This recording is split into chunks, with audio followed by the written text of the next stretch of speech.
Hi friends, welcome to knowledge ಲೋಕ.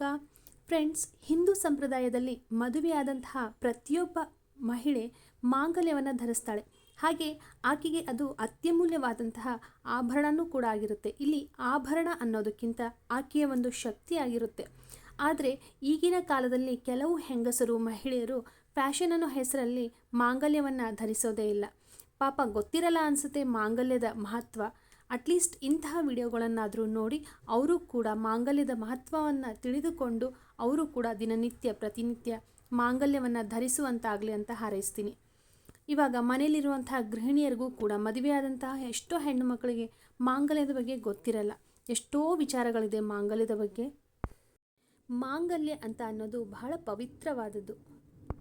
ಮದುವೆಯಾದಂತಹ ತಾಳಿ ಧರಿಸಿದಂತಹ ಮಂಗಳಸೂತ್ರವನ್ನು ಧರಿಸಿದಂತಹ ಹೆಣ್ಣು ಮಕ್ಕಳನ್ನು, ಮಹಿಳೆಯನ್ನು ಯಾವ ಪುರುಷರು ಕೂಡ, ಯಾವ ಗಂಡಸರು ಕೂಡ ಕೆಟ್ಟ ದೃಷ್ಟಿಯಿಂದ ನೋಡಲ್ಲ. ಬರೀ ಒಂದು ಹೆಣ್ಣು ಮಗಳು ಮಾಂಗಲ್ಯ ಹಾಕಿದಾಳೆ ಅಂದರೆ ಸಾಕು, ಎಷ್ಟೋ ಗಂಡಸರು ಅವಳಿಗೆ ಗೌರವವನ್ನು ಕೊಡ್ತಾರೆ, ಹಾಗೆ ತಲೆ ತಗ್ಗಿಸಿ ನಡೀತಾರೆ. ಈ ತಾಳಿಗೆ ಇರುವಂತಹ ಶಕ್ತಿನೇ ಅದು. ಈ ಮಂಗಳಸೂತ್ರವನ್ನು ಗಂಡು ಹೆಣ್ಣಿಗೆ ಒಂದು ಸಮಾರಂಭದಲ್ಲಿ, ಒಂದು ಕಾರ್ಯದಲ್ಲಿ, ಎಲ್ಲ ಒಂದು ಗುರು ಹಿರಿಯರ ಸಮ್ಮುಖದಲ್ಲಿ ಆ ದೇವರ ಆಶೀರ್ವಾದದೊಂದಿಗೆ ಈ ತಾಳಿಯನ್ನು, ಏನು ಮಂಗಳಸೂತ್ರವನ್ನು ಆ ಗಂಡು ಹೆಣ್ಣಿಗೆ ಕಟ್ಟಿರ್ತಾನೋ, ಹಾಗಾಗಿ ಅಲ್ಲಿ ಒಂದು ಅಪಾರವಾದಂತಹ ಶಕ್ತಿ ಈ ಮಂಗಳಸೂತ್ರಕ್ಕಿರುತ್ತೆ. ಇಲ್ಲಿ ಮಂಗಳಸೂತ್ರ ಅನ್ನೋದಾದರೆ ಅದರಲ್ಲಿ ಕರಿಮಣಿ, ಹರಳುಗಳು, ಹಾಗೆ ಹವಳಗಳು, ಈ ಥರ ಜೋಡಣೆಗಳಿರುತ್ತೆ. ಇದು ಸದಾ ಪತ್ನಿಯ ಕೊರಳಲ್ಲಿ ಇರಲೇಬೇಕು. ಇವಾಗಿನ ಕಾಲದಲ್ಲಿ ವಿಧ ವಿಧವಾದಂತಹ ಮಂಗಳಸೂತ್ರದ ಡಿಸೈನ್ಸ್ ಆಗಿರ್ಬೋದು, ವಿನ್ಯಾಸಗಳು ಬಂದಿದ್ದಾವೆ. ಇನ್ನು ಮಂಗಳಸೂತ್ರವನ್ನು ಧರಿಸೋದ್ರಿಂದ ಗಂಡನ ಆಯಸ್ಸು ಹಾಗೆ ಗಂಡನ ಏಳಿಗೆ ಆಗುತ್ತೆ, ಅಭಿವೃದ್ಧಿ ಆಗುತ್ತೆ, ಅವರ ಕುಟುಂಬ ಅಭಿವೃದ್ಧಿ ಆಗುತ್ತೆ. ಹಾಗೆ ಇಲ್ಲಿ ಕೆಲವೊಂದು ತುಂಬಾ ಮುಖ್ಯವಾದಂತಹ ವಿಚಾರಗಳನ್ನು ನಾನು ತಿಳಿಸಿಕೊಡ್ತಾ ಇದ್ದೀನಿ ಫ್ರೆಂಡ್ಸ್. ಮೊದಲನೇದಾಗಿ, ಯಾವಾಗಲೂ ನಮ್ಮ ಮಂಗಳಸೂತ್ರವನ್ನು ಅಥವಾ ನಮ್ಮ ಮಾಂಗಲ್ಯವನ್ನು ಇನ್ನೊಬ್ಬರೊಂದಿಗೆ ಶೇರ್ ಮಾಡಬಾರ್ದು, ಇನ್ನೊಬ್ಬರಿಗೆ ಕೊಡಬಾರ್ದು. ಒಂದು ಯಾರಿಗೂ ಕೂಡ ಕೊಡೋಕ್ಕೆ ಆಗಬಾರ್ದು. ಇದರಿಂದ ಗಂಡನ ಆಯಸ್ಸು ಅನ್ನೋದು ಕಡಿಮೆ ಆಗುತ್ತೆ. ಯಾರಿಗೂ ಕೂಡ ನಮ್ಮ ಮಂಗಳಸೂತ್ರವನ್ನು ನಾವು ಕೊಡಬಾರ್ದು. ಇನ್ನು ಎರಡನೇದಾಗಿ, ಹೊರಗಡೆ ಕಾಣಿಸುವಂತೆ ಯಾವತ್ತೂ ಕೂಡ ನಮ್ಮ ಮಂಗಳಸೂತ್ರವನ್ನು, ಮಾಂಗಲ್ಯವನ್ನು ಧರಿಸಬಾರ್ದು. ಇದರಿಂದ ದೃಷ್ಟಿಯಾಗುತ್ತೆ, ಗಂಡ ಹೆಂಡತಿಯರ ನಡುವೆ ಜಗಳಗಳು ಉಂಟಾಗುತ್ತೆ. ಹಾಗೆ ಮೂರನೇದಾಗಿ, ಬೆಳಿಗ್ಗೆ ಎದ್ದ ತಕ್ಷಣ ಏನು ಬೆನ್ನಿಗೆ ಬಿದ್ದಂತಹ ಮಾಂಗಲ್ಯವನ್ನು, ತಾಳಿಯನ್ನು ನಾವು ಆದಷ್ಟು ಬೇಗ ಇಮಿಡಿಯೇಟಾಗಿ ಸರಿ ಮಾಡ್ಕೋಬೇಕಾಗುತ್ತೆ. ಇಲ್ಲದಿದ್ದರೆ ಅಂತಹ ಹೆಂಗಸರಿಂದ ಮನೆಗೆ ದರಿದ್ರ ಬರುವಂತಹ ಸಂಭವವಿರುತ್ತೆ. ಹಾಗೆ ಹೆಣ್ಣು ಮಕ್ಕಳು ಯಾವಾಗ ಬೇಕು ಆವಾಗ ಅದನ್ನು ತೆಗೆದು, ಮಾಂಗಲ್ಯವನ್ನು ತೆಗೆದು ಇಡೋದಾಗಲಿ, ಸ್ನಾನ ಮಾಡುವಾಗ ತೆಗೆದಿಡೋ ಆಗಲಿ, ಈ ಥರ ಮಾಡಲೇಬಾರ್ದು. ಸ್ನಾನ ಮಾಡುವಾಗಲೂ ಕೂಡ ಮಾಂಗಲ್ಯವನ್ನು ತೆಗೆದು ಇಡಲೇಬಾರ್ದು. ಇನ್ನು ಎಸ್ಪೆಷಲಿ ಶುಕ್ರವಾರ, ಮಂಗಳವಾರ ಹಾಗೆ ವಿಶೇಷವಾದಂತಹ ದಿನಗಳಲ್ಲಿ, ಹಬ್ಬ ಹರಿದಿನಗಳಲ್ಲಿ ಖಂಡಿತವಾಗಿಯೂ ಮಾಂಗಲ್ಯವನ್ನು ತೆಗೆದಿಡಬಾರ್ದು.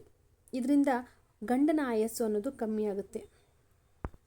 ಇನ್ನು ಏನಾದರೂ ನಿಮ್ಮ ಮಂಗಳಸೂತ್ರ ಅಕಸ್ಮಾತಾಗಿ ಕಟ್ಟಾಗಿದ್ದರೆ ಇನ್ನು ತೆಗಿಲೇಬೇಕು, ಮತ್ತು ನಾವು ಚೇಂಜ್ ಮಾಡಬೇಕು ಅನ್ನೋರು ಗುರುವಾರದ ದಿನ ನೀವು ಚೇಂಜ್ ಮಾಡ್ಕೋಬೋದು, ಪೋಣಿಸ್ಕೋಬೇಕು, ನಾವು ಮತ್ತೆ ಸರಿ ಮಾಡ್ಕೋಬೇಕು ಅನ್ನೋರು ಮೊದಲು ಕೊರಳಲ್ಲಿ ಒಂದು ಅರಿಶಿಣದ ದಾರದಲ್ಲಿ ಒಂದು ಅರಿಶಿಣದ ಕೊಂಬನ್ನು ಕಟ್ಟಿಬಿಟ್ಟು ನಿಮ್ಮ ಕೊರಳಿಗೆ ಮೊದಲು 3 ಗಂಟುಗಳನ್ನು ಹಾಕಿ ಕಟ್ಟಿಕೊಂಡಾದಮೇಲೆ ನೀವು ನಿಮ್ಮ ಮಾಂಗಲ್ಯ ಸೂತ್ರವನ್ನು ಏನು ಮಾಡಬೇಕು, ತೆಗೆದುಬಿಟ್ಟು ಅದನ್ನು ಮಂಗಳಸೂತ್ರವನ್ನು ನೀವು ಅದನ್ನು ಸರಿಪಡಿಸ್ಕೊಂಡು ಮತ್ತೆ ಹಾಕೋಬೋದು. ಆದರೆ ಯಾವುದೇ ಕಾರಣಕ್ಕೂ ಶುಕ್ರವಾರ, ಮಂಗಳವಾರ ಈ ದಿನಗಳಲ್ಲಿ ಮಾಂಗಲ್ಯವನ್ನು ತೆಗಿಬಾರ್ದು. ಗುರುವಾರದ ದಿನ ನೀವು ಬೇಕಾದರೆ ಚೇಂಜ್ ಮಾಡ್ಬೋದು, ತೆಗೆದುಬಿಟ್ಟು ಏನು ಸರಿ ಮಾಡ್ಕೋಬೇಕು ಮಾಡಿಕೊಂಡು ನೀವು ವಾಪಸ್ ಧರಿಸ್ಕೋಬೋದು. ಅದೇ ರೀತಿ ಮಂಗಳಸೂತ್ರದಲ್ಲಿರುವಂತಹ ಕರಿಮಣಿಗಳನ್ನು ಯಾವುದೇ ಕಾರಣಕ್ಕೆ ಪದೇ ಪದೇ ಚೇಂಜ್ ಮಾಡಬಾರ್ದು. ಇದರಿಂದ ಗಂಡನ ಆಯಸ್ಸು ಕಡಿಮೆ ಆಗುತ್ತೆ. ಹಾಗೆ ಇನ್ನು ಮಂಗಳಸೂತ್ರದಲ್ಲಿ ಏನು ತಾಳಿ ಅಂತ ಹೇಳ್ತೀವಿ, 2 ತಾಳಿಗಳಿರುತ್ತಲ್ವ, ಅದರ ಅಕ್ಕಪಕ್ಕದಲ್ಲಿ ಕೆಲವೊಬ್ಬರು ಹೇಳ್ತಾರೆ ಕರಿಮಣಿಗಳನ್ನು ಹಾಕಬಾರ್ದು, ಒಳ್ಳೆಯದಲ್ಲ, ಮನೆಯಲ್ಲಿ ಜಗಳಗಳಾಗುತ್ತೆ, ಒಳ್ಳೆಯದಲ್ಲ ಅಂತ ಹೇಳ್ತಾರೆ. ಇದೆಲ್ಲ ಸುಳ್ಳು. ಆ್ಯಕ್ಚುಲಿ ಏನು 2 ತಾಳಿಗಳಿರುತ್ತಲ್ವ, ಮಧ್ಯದಲ್ಲಿ ಆಗಿರ್ಬೋದು, ಅದರ ಅಕ್ಕಪಕ್ಕದಲ್ಲೇ ಆಗಿರ್ಬೋದು, ಖಂಡಿತವಾಗಿಯೂ ಕರಿಮಣಿಗಳನ್ನು ಹಾಕಲೇಬೇಕಾಗುತ್ತೆ. ಇದರಿಂದ ಆ ಒಂದು ಕರಿಮಣಿಗಳು ಆಕೆಯ ಗಂಡನನ್ನು ದುಷ್ಟಶಕ್ತಿಗಳಿಂದ ಹಾಗೆ ಆಕೆಯ ಕುಟುಂಬವನ್ನು ಕೆಟ್ಟ ದೃಷ್ಟಿಯಿಂದ ರಕ್ಷಣೆ ಮಾಡುತ್ತೆ. ಹಾಗೆ ಇದು ಎದೆಯ ಭಾಗದ ಉಷ್ಣತೆಯೂ ಕೂಡ ಇರುತ್ತೆ. ಇನ್ನೊಂದು, ಕೆಲವರಿಗೆ ಒಂದು ಚಾಳಿ ಇರುತ್ತೆ, ಪದೇ ಪದೇ ಮಂಗಳಸೂತ್ರಕ್ಕೆ, ತಾಳಿಗೆ ಪದೇ ಪದೇ ಸೇಫ್ಟಿ ಪಿನ್ ಹಾಕ್ತಾ ಇರ್ತಾರೆ, ಇಟ್ಕೋತಾ ಇರ್ತಾರೆ, ಅಲ್ಲಿ ಸೇಫ್ಟಿ ಪಿನ್ ಹಾಕಿ ಆ ಥರ ಖಂಡಿತವಾಗಿಯೂ ಮಾಡಬಾರ್ದು. ಯಾಕೆಂದರೆ ಈ ಸೇಫ್ಟಿ ಪಿನ್ ಅನ್ನೋದು ಕಬ್ಬಿಣ ಅಲ್ವಾ, ಶನಿಯ ಪ್ರಭಾವ ಆ ಕಬ್ಬಿಣದ ಮೇಲೆ ಇರುತ್ತೆ. ಹಾಗಾಗಿ ಶನಿ ದೇವರಿಗೆ ಕೋಪ ತರಿಸುವಂತಹ ವಸ್ತು ಕಬ್ಬಿಣ ಆಗಿರೋದ್ರಿಂದ ಖಂಡಿತವಾಗಿಯೂ ಮಂಗಳಸೂತ್ರದಲ್ಲಿ ಸೇಫ್ಟಿ ಪಿನ್ನನ್ನು ಧರಿಸಬಾರ್ದು. ಕೆಲವೊಬ್ಬರು ಬಿದ್ದೋಗುತ್ತೆ, ಕೆಲವೊಬ್ಬರು ಸೇಫ್ ಆಗಿರಲಿ ಅಂತ ಸೇಫ್ಟಿ ಪಿನ್ನನ್ನು ಹಾಕಿರ್ತಾರೆ, ಬಟ್ಟೆ ಪಿನ್ನನ್ನು. ಖಂಡಿತವಾಗಿಯೂ ಯಾವುದೇ ಕಾರಣಕ್ಕೂ ಈ ಥರ ಒಂದು ಸೇಫ್ಟಿ ಪಿನ್ನನ್ನು ಹಾಕಬಾರ್ದು. ಹಾಕಿದ್ದೇ ಆದರೆ ಗಂಡ ಹೆಂಡತಿಯರ ನಡುವೆ ಜಗಳ ಆಗುತ್ತೆ, ಅದೇ ರೀತಿ ಭಿನ್ನಾಭಿಪ್ರಾಯಗಳು ಹೆಚ್ಚಾಗುತ್ತೆ, ಶತ್ರುತ್ವ ಉಂಟಾಗುತ್ತೆ. ಇನ್ನು ನೀವು ಹಾಕುವಂತಹ ಮಂಗಳಸೂತ್ರ ಮಾಂಗಲ್ಯ ತುಂಬಾ ಉದ್ದವಾಗಿರಬಾರ್ದು. ಕೆಲವೊಬ್ಬರು ತುಂಬ ಚೆನ್ನಾಗಿ ಕಾಣಿಸುತ್ತೆ ಅಂತ ಉದ್ದವಾಗಿ ಮಾಡಿ ಹಾಕ್ಕೊಂಡಿರ್ತಾರೆ. ಖಂಡಿತವಾಗಿಯೂ ಆ ಥರ ಹಾಕೋಬಾರ್ದು. ಯಾವಾಗಲೂ ನಮ್ಮ ಮಂಗಳಸೂತ್ರ ಮಾಂಗಲ್ಯ ನಮ್ಮ ಎದೆಗೆ ತಾಕುವಷ್ಟು ಮಾತ್ರ ಇರಬೇಕು. ಆ ಎದೆಗೆ ಕರೆಕ್ಟಾಗಿ ತಾಕಬೇಕು. ಅದು ಆ ಥರ ನಾವು ಮಂಗಳಸೂತ್ರದ ಒಂದು ಉದ್ದವನ್ನು ಅರೇಂಜ್ ಮಾಡ್ಕೋಬೇಕು. ಅದಕ್ಕಿಂತ ತುಂಬ ಜಾಸ್ತಿ ಉದ್ದದಲ್ಲಿ ಹಾಕಬಾರ್ದು ಮಂಗಳಸೂತ್ರವನ್ನು. ಅದೇ ರೀತಿ ತುಂಬ ಜನ ಪೂಜೆ ಮಾಡುವಾಗ ಹಾಗೆ ಅರಿಶಿಣ ಕುಂಕುಮವನ್ನು ತೆಗೆದುಕೊಳ್ಳುವಾಗ ಇದೇ ರೀತಿ ಮಂಗಳಸೂತ್ರದಲ್ಲಿರುವಂತಹ ತಾಳಿಗಳಿಗೆ ಮುಂದೆ ಮಾತ್ರ ಅರಿಶಿಣ ಮತ್ತು ಕುಂಕುಮವನ್ನು ಹಚ್ಕೋತಾರೆ. ಆ ಥರ ಮಾಡಬಾರ್ದು.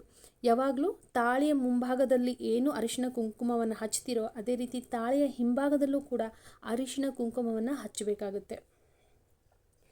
ಹಾಗೆ ತಾಳಿಯನ್ನು ಯಾವಾಗಲೂ ಮರೆಮಾಚಿ ಇಡಬೇಕು.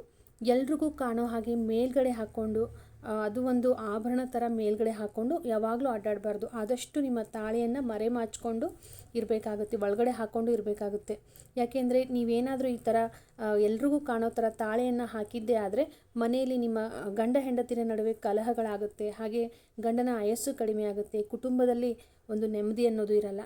ಹಾಗಾಗಿ ಯಾರಿಗೂ ಕೂಡ ಆ ತಾಳಿಗಳು ಏನು ಎರಡು ಇರುತ್ತಲ್ವೋ ಆ ತಾಳಿಗಳು ಖಂಡಿತವಾಗಿಯೂ ಯಾರಿಗೂ ಆ ತಾಳಿಗಳು ಕಾಣಿಸ್ಬಾರ್ದು. ಮಾಂಗಲ್ಯವನ್ನು ಯಾವಾಗಲೂ ನೀವು ಆದಷ್ಟು ಮರೆಮಾಚಿಕೊಂಡು ಇರಬೇಕಾಗುತ್ತೆ.